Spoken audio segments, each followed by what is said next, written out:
Ministria e Punëve të Brendshme e Maqedonisë së Veriut ka dhënë detaje shtesë rreth përleshjes së djeshme me armë zjarri në Duqanxhik të Shkupit, ku mbeti i vrarë 31 vjeçari nga Araqina e Shkupit, Alajdin Sulejmani, djali i komandant të Arushës.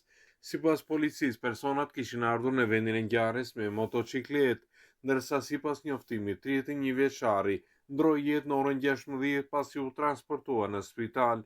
Prokuroria publike njoftoi se gjurmët janë mbledhur në vend ngjarje dhe do t'i nështrohen analizës mjeku ligjore.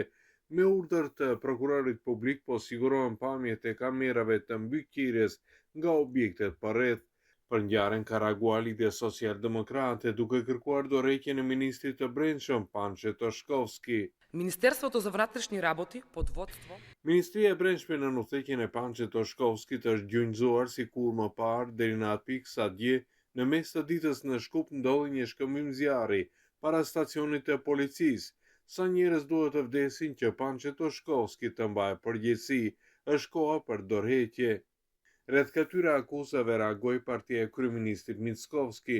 Përmes një reagimi me shkrim ato shprehen se sistemi po funksionon dhe sipas tyre njerëz që ishin të paprekshëm të qeverisjes së LSDM-s po arrestohen. Ndrojmë temë në Bibliotekën Kombëtare të Kosovës u fol për 20 vjetorin e projektit